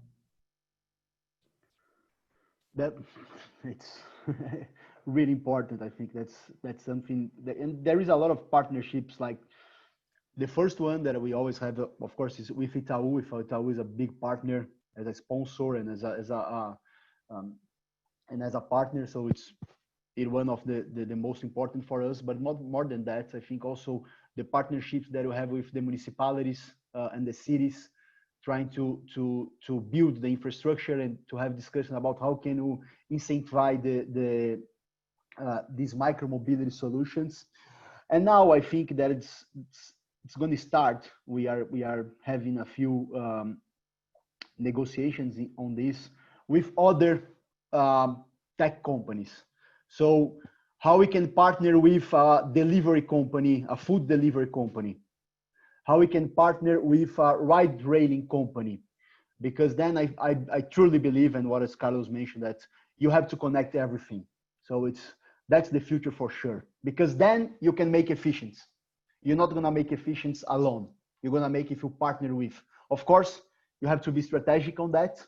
But I mean, in the beginning, with all the partnership I have with Itaú, the discussions that I have with the cities, but I also see in the future a really important part that's partnership with these other companies, so you can be more efficient and have a better experience for the user. Great. Fernando, your thoughts on that? So our Easy Carros is basically a hub for mobility solutions. And by being this hub, we basically connect our clients with many of our partnerships. So for instance, we are the software that manages their company. We know all their revenue, their costs, their margins, and we connect them to some of our partners like banks such as Itaú, such as many other banks, fintechs and everything, to allow them to get a smaller credit fee by bringing online technology to mitigate the risks of financial institutions such as Itaú.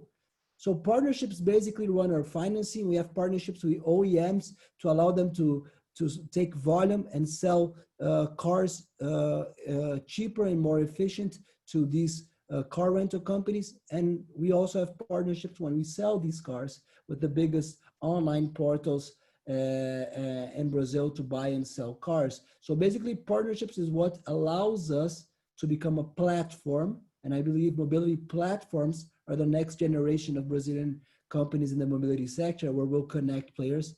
And I'd love to invite here both Tembisi and TruckPad in our next launch in the next 2-3 months to connect in our hub. Makes complete sense. So I'd love to connect you guys besides Itaú here in the next few months.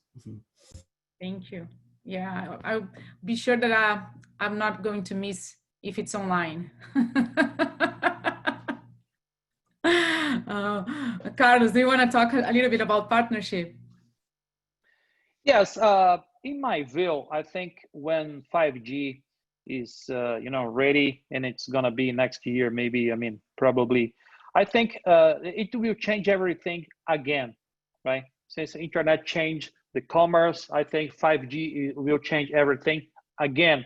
With everything connected, IoTs in everywhere, the quantity of data that we are gonna to make and everything connected is gonna generate a lot of new opportunities, right? To create new algorithm, right? To solve many problems that as soon as like the ones Thomas said, right? So I think 5G is at our door, right? It's gonna be connected everything and everywhere.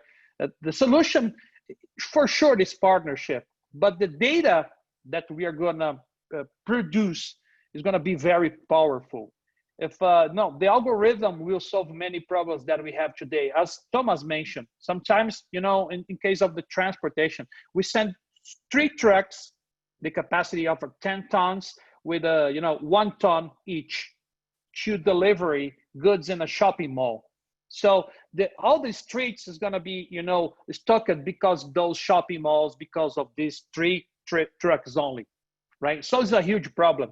As soon as we got track on them, the IoT connecting everything, the big data and algorithm will solve this problem and say, hey, you don't need to send 3 trucks. Your 3 companies do not need send your 3 trucks or a truck each transportation company. Could be create a new kind of solution and then and send only 1 truck to do this delivery. It's just a humble example how I believe the future is going to be more connected and shared. When I say connected is to have IoT in everywhere. When I say shared, is that my company, even though I have a competitor, I need to share my access with them, to be more efficient in the space, as Thomas said, in this limited urban space. In my opinion, also this urban space is gonna die, right? Nobody will live in this kind of tidy space like the urban center that we live here in Brazil or São Paulo or Rio de Janeiro, right? In the near future, we're gonna live in Vinhedo, in Sorocaba, or on the beach, right? Nobody will need to live in São Paulo that close tied anymore. So this is my view, but the 5G will change everything. We were gonna produce a lot of data and the algorithm with the connected assets, and we'll share all the assets we have. We're going to be much more productive in logistics of people and goods, Vanessa.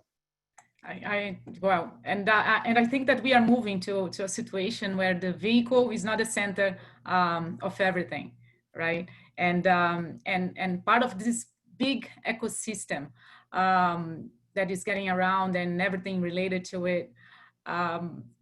Who will be the big players in the future of mobility? What do you think, Carlos? Well, we have automakers as an ecosystem, right? They are thinking themselves not transforming iron and rubber anymore, right? They are thinking of all the data their vehicles are producing. And when you have a BMW or Mercedes-Benz, you go to the dealer, they would not let you know what your car has produced of data. They take your data for theirs, right? So it's something that they are doing, a huge ecosystem. They will understand your behavior, your driving behavior, your consuming behavior, right? And soon they will start to sell you products that you never imagined to see propaganda from the automaker. Like, you know, ice cream, some products that you buy in the grocery store, you know, the propaganda sent you buy a truck maker or a car maker because they know that where you've been there. So it's something that I believe the future, the truck maker or the automakers, I would say, they have a huge ecosystem, and they will compile a lot of data, right? They're gonna be very strong in this field, even though the technology is there, right? It's competing against the automakers like a Tesla is doing or something, right? They have a distribution, they have a logistics, and they are positioned themselves more of a data-driven, more a data company that they already have, right? Rather than, you know, a transforming industry they were in the past. So that's why I believe that the future there's gonna be a nice war from, you know, the old transport or old transportation company, old trucking company, you know, old automakers with the technology, because those old transportation, those old companies, they have a lot of data, right? And the technology only have software. They do not have data yet. So the data is going to be the next gold, right? The data is already the new gold. May I disagree, Carlos? Sorry? May I disagree? Quick Please disagreement. go ahead. Yes, sure. For whoever is watching us, I'd like you to think, what was the maker of the last Uber drive you took? What brand was it? What about the last bike you rode? And the last plane you took? Was it Volkswagen? Was it Caloi? Was it Boeing? Who was it? I believe the hardware players will become more commodity, where you won't even know who is behind the mobility player that you're choosing. User experience, technology, customer-centric behaviors will decide who has access to all your data. Who knows when you're driving a Volkswagen, where you're riding a bike, when you're driving another car that is another brand and that knows across mobility experiences, is your mobility player of choice and not where you're sitting. Yeah, I kind of agree, Fernando. But here in Brazil, for instance, we have, for instance, 30% of the trucks that are on the roads are Mercedes-Benz, right? So they have a 30% of the information the trucks that they are transporting, the cities they are visiting, the trucks they are visiting. So Mercedes-Benz is getting all this information, right? So they could produce a lot of nice things and provide you with share economy and a lot of information that they have. What market share do tech players have? If one tech player has 40% market share, he already has more data than Mercedes. Yeah, but let's compare with Apple, right? Apple did their own product, right? Their own device and their software, right? Mercedes-Benz, they are doing their own device, they are building their own software. Just to compare it, Apple, they are building their own device and their own software. This is the way I think, right? I think that the answer is data. So who win? Data will win, right? Who has the data? In my opinion, who has the data will win. That's it. The question is how fast Mercedes is gonna do this, because if he's not gonna do fast, someone's gonna do first. So I think that's the discussion. Yeah, sure. Yeah, that's how Tesla took their place, right? Because a lot of automakers was sleeping, so in the parking lot, and the Tesla show up with the new thing. So it's something that is going to happen in the near future too. So we were discussing, and we will have to wrap up in few minutes, but there is something that we touch point, right? That we start discussing it, and actually it was something that was discussed in the last panel as well. But I'd like to hear from you. So we are moving in the age of shared mobility, but then COVID-19 happened, right? And what changed? Because a lot of things will change with that. We have to, decontamination measures needs to be imposed. It would be very difficult now on how can we share things. And I believe that, and even following what happened actually in China, right? When the car makers start selling cars again, right? What would be the impact from COVID to your operating model, if any, for you? But I believe that for Tomás was being selfish was good, right, to happen. But talking about TruckPad, there was an impact with COVID. Yes, the word is shared, right? The word is connected again. Because most of the transportation company that in the past they used to send their executives, going to a gas station, look, find and hire an independent trucker to work with them. They are now going to their, their own offices and go through a platform, electronic platform like a TruckPad, and find and hire a truck through our platform. So we are more connected. They are more connected right now, because of the fear of COVID, and we are sharing more information. And they are realizing now that they could rely on TruckPad, like a TruckPad platform. They could find and hire independent trucker through an electronic platform. So the world is being more connected. The world of transportation, especially here in Brazil, is being more shared. So TruckPad is facing a huge growth in the past month, like past 3 or 4 months, 40% month over month of growth in acquisition and users of drivers and transportation companies and shipper side. So we are very excited with this opportunity, Vanessa. Right. We have Carlos Cochran. I think that he's back, and I'd like him to join us and ask the same question, actually. So what's the role of venture capital in COVID? What changed actually during this pandemic? I don't think much has changed. We are seeing great companies getting funded and getting actually great valuations. Right. I think obviously it maybe puts a pause button on some of the crazy activities. So there's always a reset, look more at unit economics, look more at, hey, there isn't an infinite abundance of capital forever, right? So I think there's a little more rational investing, if you will. But COVID brings up a bunch of new opportunities that people haven't thought of, right? Problems, ask for solutions. Entrepreneurs want to, solve solutions, and I think overall it's very good. Again, temporarily it's hard. Clearly, last quarter funding in general dropped, right?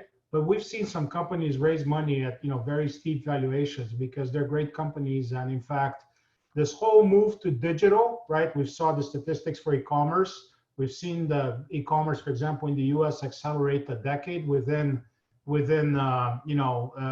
months or 3 months, right? The same thing will happen for all of the companies here, right? Because whenever you're digitizing something, it makes it more democratized. It makes it easier to access, and I think it's very powerful. I want to, if I may, again, we're Qualcomm, so connectivity is our bread and butter, is what we do for a living. You know, Mira brought up 5G. I want to just put one thought. Uber didn't exist before 4G. You know, 4G enabled a business model like Uber. And we saw that with 99 in Brazil. And all of these companies here are doing exactly the same thing, right? The common thread here is, I would say, IoT. Everything, all of your wares, your car, your bicycle, your financing for the car is enabled because of connectivity. I think 5G will accelerate that. And, you know, this opens up a whole new world in terms of the different business models, right? All of a sudden, we don't have to think about, well, I have to charge for the asset itself. I can have the hardware as a service, not charge for it, but get connected, right? So I just think we live in a fascinating world. I hate to use a little bit of tongue-in-cheek comment, right? VCs always like to say, or entrepreneurs, we're making the world a better place. The fact of the matter is everybody here is making the world a better place with, you know, leveraging technology, leveraging capital, and obviously a bunch of smart people like the ones you have here in the panel. So great. And so we can have a quick Q&A, and I know that you have a few questions to our founders. Unfortunately, we were running out of time, but I think that we can be quick if you have a few questions that you want to ask the founders. Cogron. We have a very few minutes here, so I probably don't want to take time. I think you all have your challenges, right? I maybe turn around the question, what keeps you up at night, right? How has COVID changed your outlook? You know, we've seen some companies really, COVID was a huge wind in their sales, right? Tailwinds. And we've seen some companies, obviously, that was harder. So curious to see what was the impact for each of the companies. Start with Tomás in Tembisi, and then go on my screen here, Mira, and then later Saji. Okay, thank you, Carlos. I try to do really quickly, but we have three phases here. The first phase was in the beginning of March, where you didn't have a lockdown here in Brazil, but people knew that the COVID will come. So you have a lockdown, but people still commuting in the city. And that was our record in the system. So people already start to choose a bike instead of other mobility options.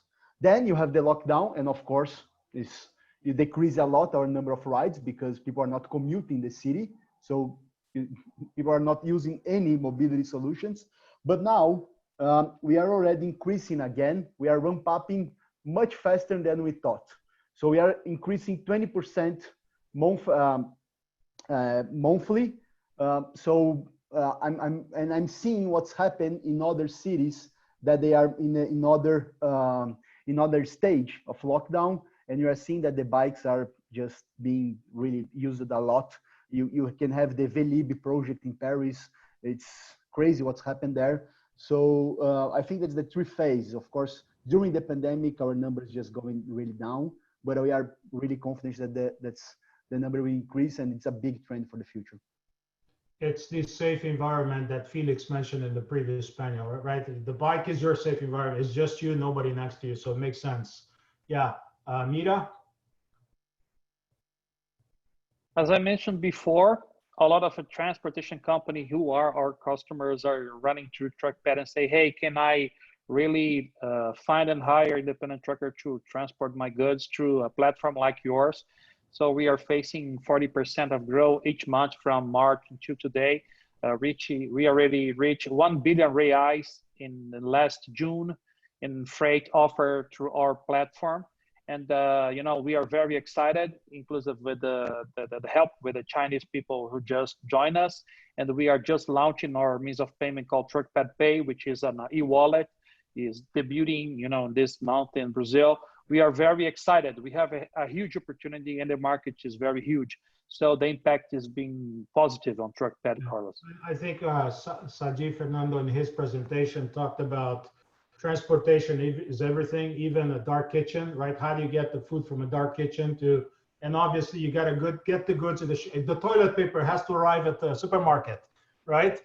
And so I think you know, the trucks that you guys connect help make that more efficient and faster. So thank you. Last one, Fernando. Any inputs from your side?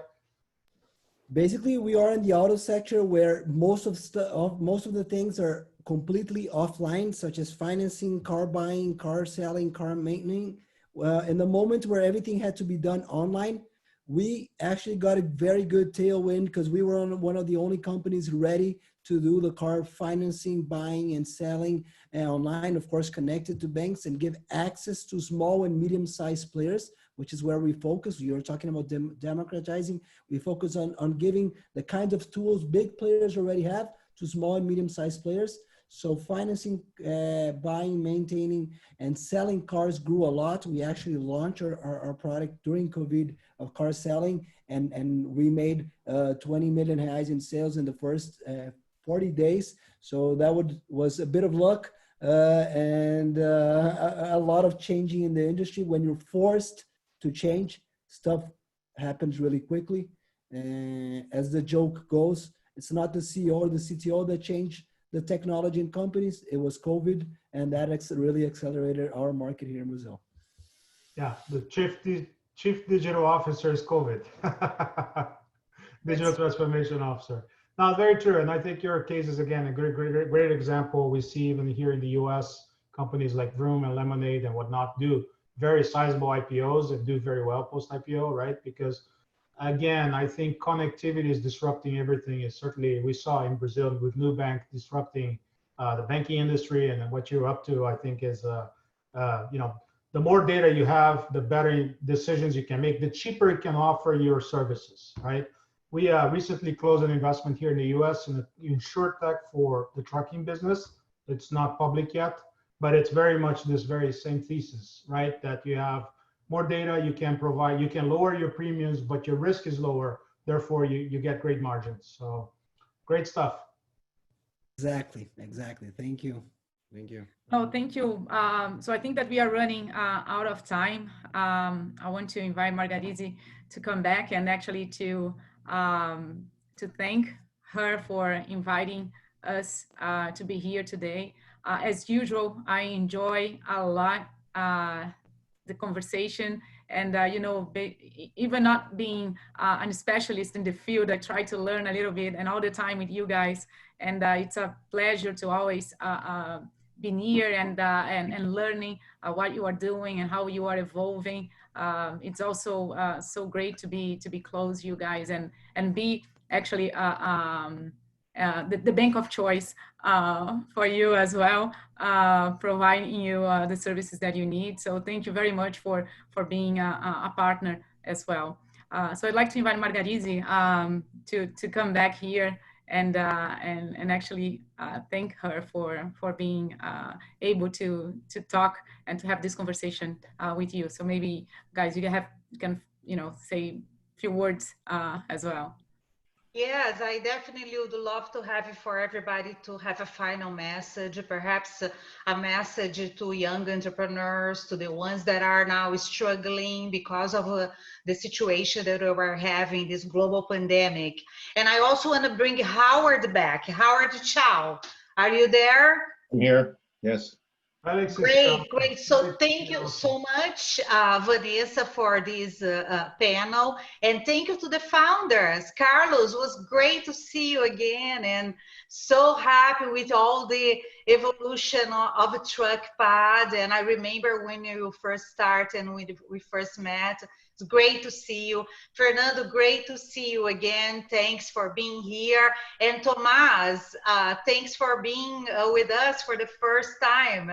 I feel that this conversation could go longer and and longer, but I do want to bring it back and also bring it back to Howard, and thank you all, Howard, for helping us to put together this session. And I would love for everybody, Carlos Cochran is still there as well, right? I would like for everybody to give a final remarks and on your final message. So you want to start with me? Howard, please, okay. Howard. Well, again, thank you again, Margarise, for inviting me to participate today. It was a great session. I thought you put together a great panel, or two panels. And I was impressed with how both the global auto mobility industry is connected to Brazil, and how Brazil is creating its own ecosystem that is both independent but also connected globally. So, and I guess the takeaway I have, as I mentioned earlier, is that despite all this talk about how COVID has made life difficult and travel difficult, that we are still very connected thanks to the internet. I mean, think about how difficult life would be if we were back in the 1990s and the internet did not exist and we had COVID, right? But fortunately, that's not the case. And so here we are connected. So that's kind of my takeaway from this. And the automobility industry is going to continue to develop because of how connected we are. Thank you, Howard. Vanessa, would you like to offer some final remarks? Yeah, I think that is the same as everybody thinking. Technology helped a lot, and for the bank, we had a huge change in the way that we operate, and running, I believe, 50% remote. Actually, not in the office, and we have very few people in the branches. And I think that this is the technology allowed us to keep, the business alive. So unfortunately, and we can be close to our clients where they are as well. So that's just my take on how, how can we support actually the business being remote. Mm-hmm. Well, let's go to the founders now, Carlos, Fernando, and Tomas. Then we finalize with Felix and Carlos Cochran. Carlos Mira. Yes, thank you, Margarise. Thank you, Vanessa, for hosting this session. I love to always being with you guys. I learn a lot with my partners, with the guys that previously did some show here. I always love to hear some BayBrazil. Congratulations for the work they are doing there, Margarise. I'm very fan of you.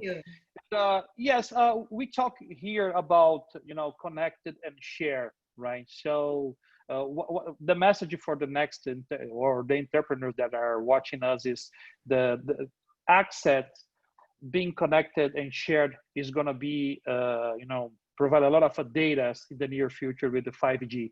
So the next wave, in my opinion, is going to be the data that we are going to produce.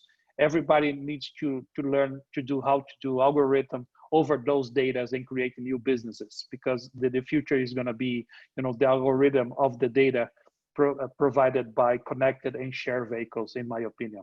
So that's my remark. And thanks again for the invitation, Margarise. Thanks. Much success, Carlos. Fernando. I think, as I mentioned in my presentation, barriers to entry and competitive advantages are ever more in the hands of software engineers, not mechanical engineers anymore. So I think for entrepreneurs that are listening to us, a lot of things ahead, opportunities ahead. And we're always open for talk, conversations, participations. And if you're smart and looking for a great challenge, we're always open for smart people also. Thank you, Fernando. Tomas. Thank you, Margarise. Thank you, everyone, for the invitation and for this panel. I think here one thing that Carlos mentioned, and it's important, is the capital is more rational now. And I think that's something important for the entrepreneur as well, because I think there is 2 or 3 years ago, there is a lot of histories about like in 1 year, 2 years, you can build $1 billion company. And that's so rare, and that's almost a myth.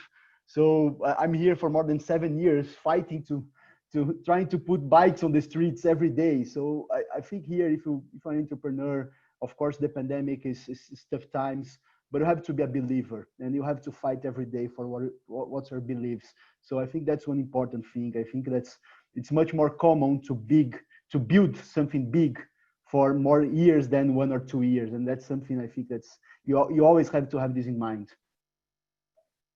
Great, thanks, Tomas, and much success to Tenbisi. And I know that Felix, I know it's very late in Germany now. Felix, thanks for hanging out with us here. Yeah, basically two messages from my side. Like, I mean, these are special times. First of all, keep your loved ones close and safe. And then regarding the opportunities ahead, look at it. I think personally, like comparing mentalities, I think Brazilians or entrepreneurs in Brazil, they are the most resilient ones I've ever met in my life, the most passionate ones. Thomas, you mentioned like fighting every day. Being honest with you, I think if we think about crisis times, look what happened in the last financial crisis. It brought us the Airbnbs, etc. So, or like Amazon, etc., went through the 2001 crisis. I think the next Facebooks, Airbnbs, etc. of the world, they're going to be created over the next two years. So keep on building, keep on fighting, and if we can help you with something, bridging the worlds between Brazil, the US, and Europe, please message me on LinkedIn or wherever, or over email.